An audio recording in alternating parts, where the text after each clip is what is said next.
فيلم كاش باك. ما تنساش اللايك والاشتراك يا مهندس لنفجر القناة، وبرضه ما تنساش تتابع صفحة الفيسبوك بالتعليق المثبت، ورابط الفيلم حيكون بالتعليق المثبت برضه. بيبدأ فيلمنا بشاب اسمه بين اللي بيكون يفكر بالأسباب اللي خلته ينفصل هو وحبيبته سوزي اللي دامت علاقتهم لمدة سنتين، وبمر أسبوع وبيشوف بين حبيبته السابقة سوزي مرتبطة بشاب تاني، وبيكون بين يتألم من الداخل، بس صديقه شون بينصحه يدور على بنت أحسن تقدره وتحبه وإنه ينسى سوزي تماما، وبيكون بين مش قادر ينسى سوزي فبيتصل عليها في محاولة منه ليرجعها، بس سوزي بترفضه وبتحكي له انها مرتبطة حاليا، فبعصب بين لانه سوزي مش سهلة انه يتم نسيانها زي ما كان يفكر، وبكون مش عارف يشيلها من راسه، وبحاول ينسى سوزي من خلال احراق صورها معه، بس بين ما بيقدرش يحرق الصور اللي فيها ذكرياته مع سوزي وبرجعهم للمغلف، وبيبدا بين يعاني من ارق النوم وبحاول بكل الطرق انه ينام بس على الفاضي. وبيوم بينما بين بيشتري من السوق بيشوف اعلان عمل كموظف داخل سوبر ماركت، فبقرر يقدم لهذا العمل ليقدر ينسى سوزي، فمدير المتجر اللي اسمه مستر جانكن بيقبل بين كواحد من موظفينه، وبمر اسبوعين وبين لساته بيعاني من ارق النوم، وبيبدا بين يدور على طريقه ليقتل الملل، فبيبدا يتخيل بعقله انه كل شيء حواليه متجمد ومتوقف وهو الوحيد اللي بيقدر يمشي ويتحرك وكانه بفيلم تماما، وبتبدا مخيله بين تنطبق على ارض الواقع لانه الناس كلهم حواليه وقفوا وتجمدوا مكانهم، وبين هو الوحيد اللي بيقدر يتحرك. بين طالب فنون يعني مغرم جدا بالانحناءات الموجوده على اجسام البنات، وبيكون من زمان نفسه يرسم بنت امامه، فما بضيعش الفرصه وبيرسم تفاصيل كل البنات الموجودات بداخل المتجر، ولما يخلص بيطقع بين اصابعه وبهالطريقه برجع الحياه لطبيعتها. وبيزور شون بين وبيحكي له انه ينسى سوزي خلاص ويكمل بحياته، بس بين بيوقف الوقت وهو يتكلم معاه، وبيبدا بين يتذكر ذكرياته مع شون، وبيتذكر الوقت اللي شون فرجاه صوره لبنت ما ينفعش برضه نقول الصوره بتتكلم عن شو، بس بيكفي احكي لكم انه هرمون التشوك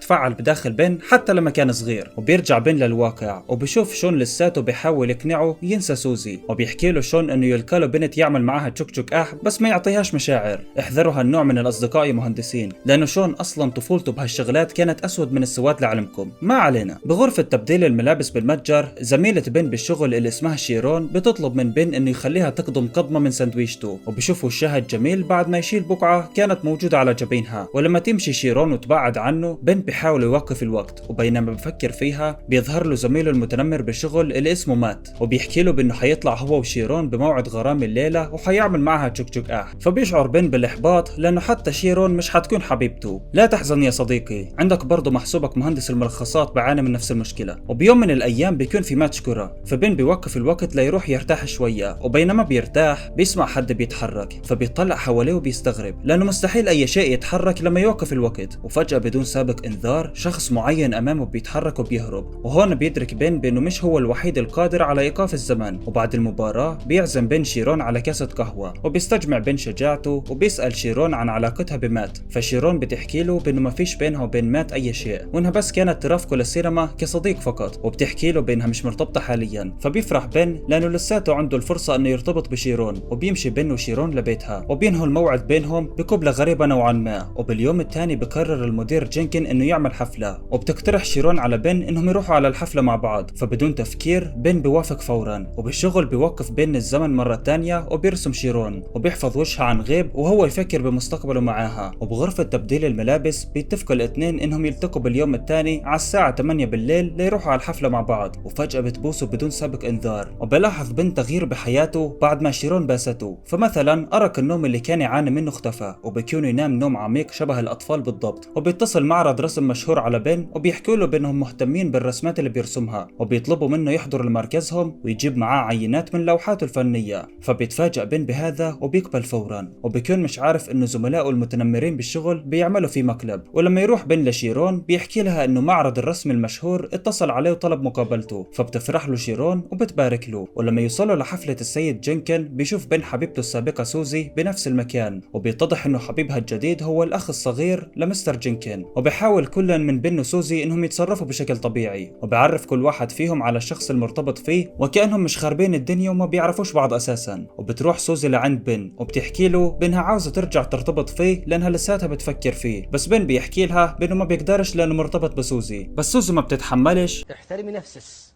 احترمي نفسس، وبتبوسه. ولسوء حظ بين بتكون شيرون شايفته وبتغادر المكان بغضب، فبروح بين لبيتها وبحاول يشرح لها، بس شيرون بتكون معصبة جدا وبتسكر الباب بوشه. يلا حبيبي يلا حبيبي انت وجماعتك يلا. وبيرجع أرك النوم لبن مع مغادرة شيرون لحياته، وبيروح بن باليوم الثاني لمعرض الرسم المشهور، وبيلتقي بن بمدير المركز أليكس براود، وبيحكي بن لمستر أليكس إنه وصلوا اتصال من المركز إنهم عاوزين يعملوا معاه مقابلة، بس مستر أليكس بيحكي له بإنه ما اتصلش فيه بتاتا، فبيدرك بن بإنه زملائه بالعمل هم اللي عملوا فيه المقلب. وبيكون بن حيغادر، بس مستر أليكس بيتفرج على رسماته وبيعجب فيها، وبيوافق يعرض أعمال بن الفنية بمعرض الرسم عنده. وبينما شيرون بتتفحص بإيميلاتها بتشوف إيميل واصلها من بن، وهي عبارة عن دعوة ليها لتيجي تحضر حفل تكريم بن بمعرض الرسم. وبتروح شيرون للمعرض وبتنصدم لما تشوف رسمات لإلها على الحيطان. لا مستحيل، لا هذا الشيء ابدا ما صاير. وبتعبر لبن عن إعجابها بهذه الرسمات، وبتحكي لبن بأنها حصلت على عمل جديد بوكالة سفر، وبيعتذر لها بن عن اللي صار بحفلة السيد ديكنز. فشيرون بتحكي له بأنه هذا المعرض والرسمات اللي إلها الموجودة فيه هي أكثر من عذر، وببوسها بن والوقت بيتوقف. فبتنصدم شيرون من قدرة بن بإيقاف الوقت، وبيمسك بن بإيدها وبياخذها لبرا، وبيمشوا بينما الثلج متوقف والمنظر جميل. وبأفضل لحظة بحياة بن وشيرون الاثنين بيبوسوا بعض. وهذا كان ملخص فيلم كاش باك. لو عجبك الملخص يا صديقي وحابب انشر ملخصات مشابهة، يا ريت تشترك بالقناة يا صديقي وتفعل زر الجرس وتترك لايك للفيديو لتدعم نمو القناة واستمرارها. وطبعا لو بتحبوني وبتحبوا هذه الملخصات بتمنى منكم من كل قلبي يا شباب تعملوا متابعة على صفحة مهندس الملخصات على الفيسبوك، واللي حيكون رابطها بالوصف. بدي الصفحة هناك تنفجر من المتابعات. وبس بشوفكم على خير بالملخصات القادمة. كان معكم اخوكم عرسان من قناة مهندس الملخصات.